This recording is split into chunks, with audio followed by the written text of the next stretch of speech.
17절 말씀은 바울이 밀레도에서 사람을 에베소로 보내었고 교회 장로들을 청하였습니다. 그리고 그들이 도착하니까 그렇게 말을 합니다. 사랑하는 여러분, 아시아에 들어온 첫날부터 지금까지 내가 항상 여러분 가운데서 어떻게 행하였는지를 여러분도 아는 바입니다. 사랑하는 여러분, 우리가 누군가를 향해서 내가 지금 어떻게 살고 있는가를 여러분 다 알고 있지 않습니까? 라고 말할 수 있는 그런 상황은 한 두 가지로 정립해 볼 수 있겠지요. 하나는 자기의 고된 삶을 이야기할 수 있고, 하나는 자기의 좀 더 나은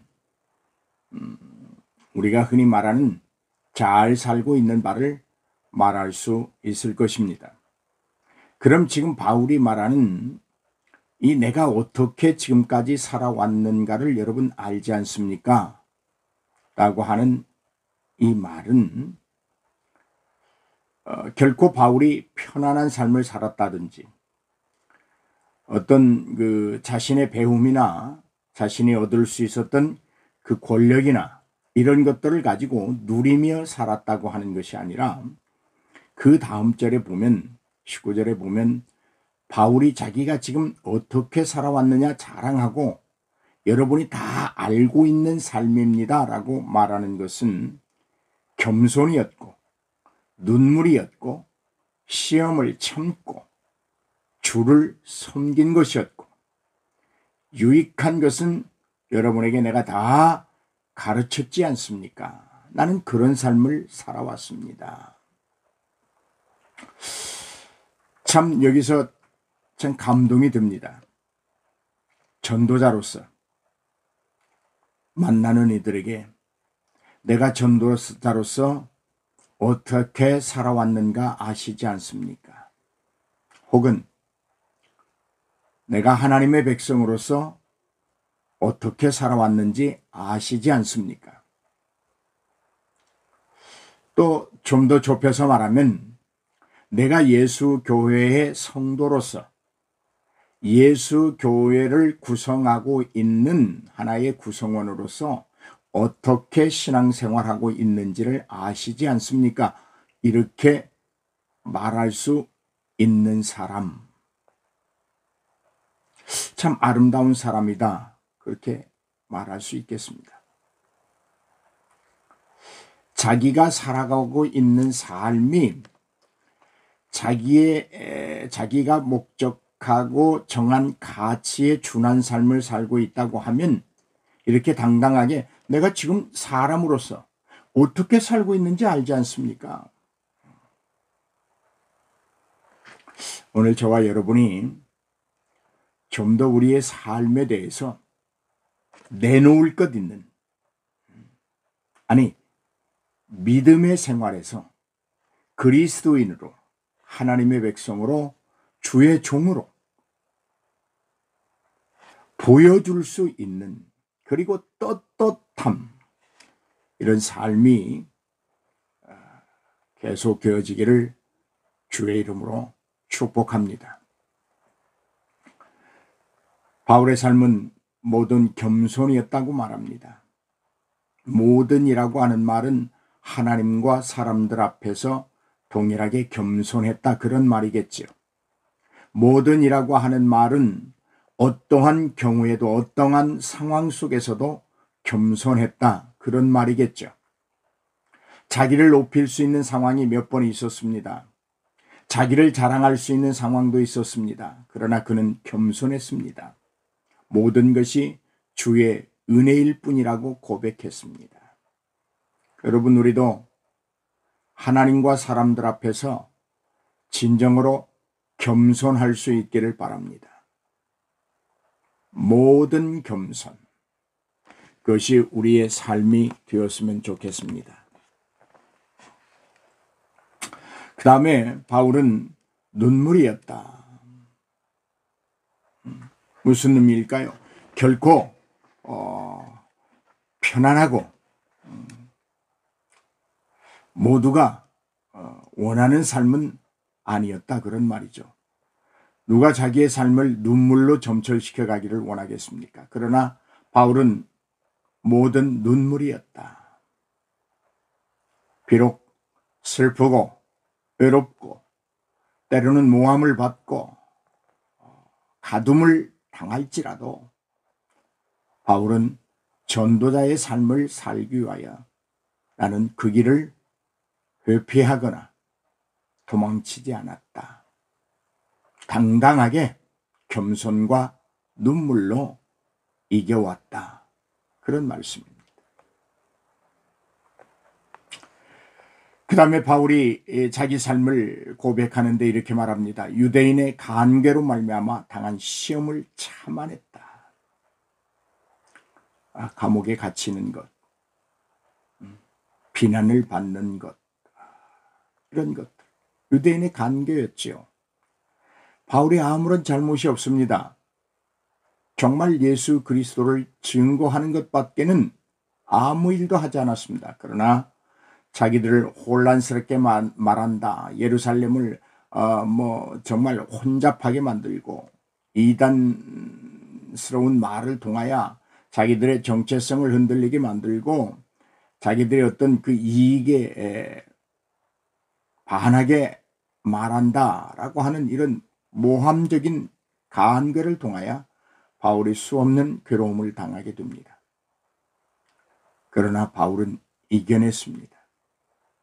내가 그런 것들을 이겨내면서 이렇게 복음을 전하고 있는 것을 여러분 알지 않습니까? 라고 말하고 있습니다. 그 다음에 바울이 말을 합니다. 주를 섬긴 것을 여러분 알지 않습니까? 할렐루야. 할렐루야. 내가 모든 겸손과 눈물과 유대인의 관계 때문에 당하는 그 많은 시험 앞에서도 나는 주를 섬겼습니다. 주님을 향한 나의 믿음은 견고했습니다. 바위과 같았습니다. 흔들리지 않았습니다. 세상 풍파에 휩쓸리지도 않았습니다. 순간적으로든 어떤 경우에도 어떤 상황에서도 나는 주님을 섬기는 일에는 결코 누구에게 그 일을 양보하거나 물려주거나 포기하지도 않았습니다. 자신 있게 지금 말하는데 에베소서에 온 장로들을 향해서 지금 외치는 거예요. 여러분 교회 지도자들 아니십니까? 여러분들이 내가 어떻게 살아온 것을 알고 있지 않습니까? 그 다음에 바울이 하는 말이 유익한 것은 무엇이든지 공중 앞에서나 각 집에서나 거리낌 없이 가르쳤다. 여러분 우리가 복음을 전하는 일에 있어서 예수 믿는 데 있어서 교회에 다니는 데 있어서 부끄러워할 이유가 없습니다. 왜요? 복음에는 생명이 있습니다. 교회에는 말씀을 통하여 생명을 살려내는 곳입니다. 진정으로 인생이 참 위로를 받을 수 있는 것은 하나님의 말씀이요. 그 말씀을 선포하고 가르치는 곳은 교회입니다. 그러므로 교회에 다니는 것이 결코 부끄러울 수 없습니다. 그러한 복음을 전하는 일이 결코 거침스럽거나 부끄러울 일이 없습니다. 그래서 사도 바울이 그렇게 말합니다. 나는 거리낌 없이, 여기 거리낌 없이라고 하는 말은 자기 양심에 반하지 아니한다 그런 말이죠. 마음속에는 그리스도에 대한 믿음이 없는데도 자기의 위치나 체면이나 어떤 남을 의식하는 상황 속에서 거짓으로 예수를 전해본 적이 없다는 것입니다. 자기의 생명과 같이 복음을 전하고. 그래서 바울은 조금 더 내려가면 그렇게 말을 하죠. 내가 복음을 전하는 일에 나의 달려갈 길을 위해서는 내 생명마저도 조금도 아깝게 여기지 아니한다. 그렇기 때문에 그러한 각오로 그리스도의 복음을 증거하고 그리스도를 대하고 있고 성도들을 대하기 때문에 내가 어떻게 살아가는지 여러분 알지 않습니까? 다 보아왔지 않습니까? 나는 그러므로 여러분 앞에 거리낌 없이 말할 수 있습니다. 부끄러움 없이 말할 수 있습니다. 그래서 바울은 조금 있다 그런 말을 해요. 나는 떳떳합니다. 여러분들에 대한 피는 나에게 아무 상관이 없습니다. 내게 없습니다. 오늘 사랑하는 여러분, 많은 사람들 앞에서든 여러분 어떤 소그룹적인 각 가정에서든 양심의 거리낌이 없는 믿음, 하나님의 말씀을 이야기하면서 자기 믿음의 거리낌이 없는 그런 말씀의 생활들이 있기를 주님의 이름으로 축복합니다. 떳떳하십시오. 주저하지 마십시오. 첫째는 각자의 양심에 믿음을 이야기하고 성령을 이야기하고 하나님의 성호를 부르고 기도를 말할 때 떳떳해야 됩니다. 적어도 자기 자신에게만큼은 믿음이 떳떳해야 합니다. 성령의 역사가 부끄럽지 않아야 됩니다. 하나님의 임재를 논하면서 하나님의 임재를 말하면서 하나님의 임재를 원하면서 하나님의 복을 갈망하면서 우리의 믿음의 양심이라고 하는 것에 거리낌이 없어야 될 줄로 믿습니다. 그러면 바울이 그렇게 말합니다. 내가 여러분에게 유익한 것, 공중 앞에서나 각 집에서 거리낌 없이 가르쳤던 것은 이것 아닙니까? 회개하고 우리 주 예수 그리스도께 대한 믿음을 증언한 것 아닙니까? 유대인이나 헬라인들에게 회개하라고 외치지 않았습니까? 어떤 것? 예수를 알아보지 못했던 것을 회개하라는 것입니다. 하나님의 피조물로서 그 거룩함과 그 무한한 창조의 능력을 잃어버린 것에 대한 회개가 필요합니다.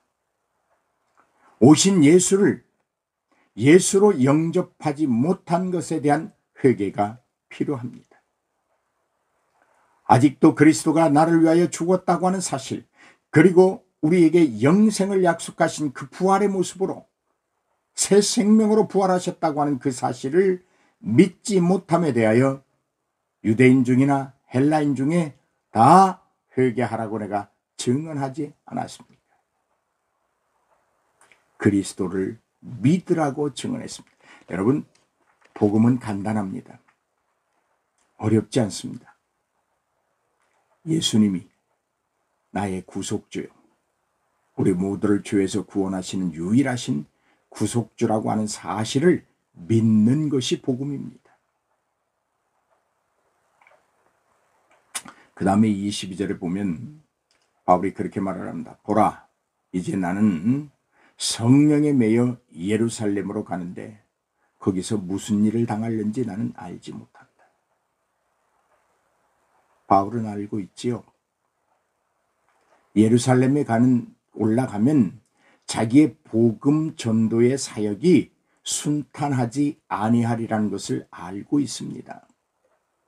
왜? 계속해서 유대인들의 방해를 했고 또 방해를 하고 또 간괴한 계획을 세워서 자기를 괴롭혔던 것을 알기 때문에 내가 이제 더 무장하고 더 강한 복음 전도자로 예루살렘에 다시 갔을 때 어떤 일이 일어날지 나는 알지 못한다. 그런 말이죠. 그러나 성령이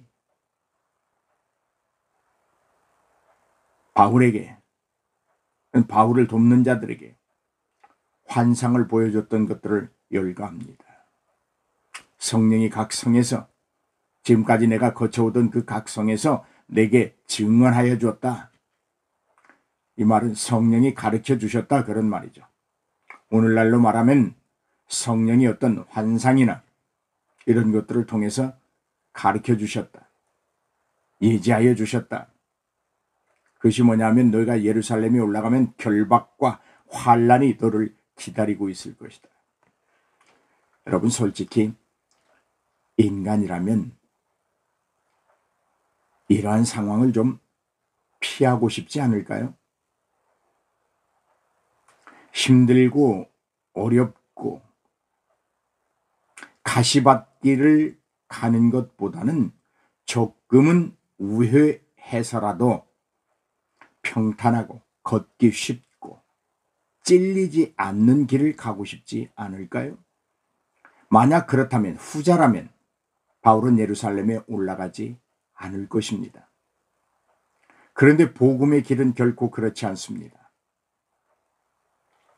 환난과 핍박이 있고 가시에 찔림이 있을지라도 가야 할 때는 가야 합니다.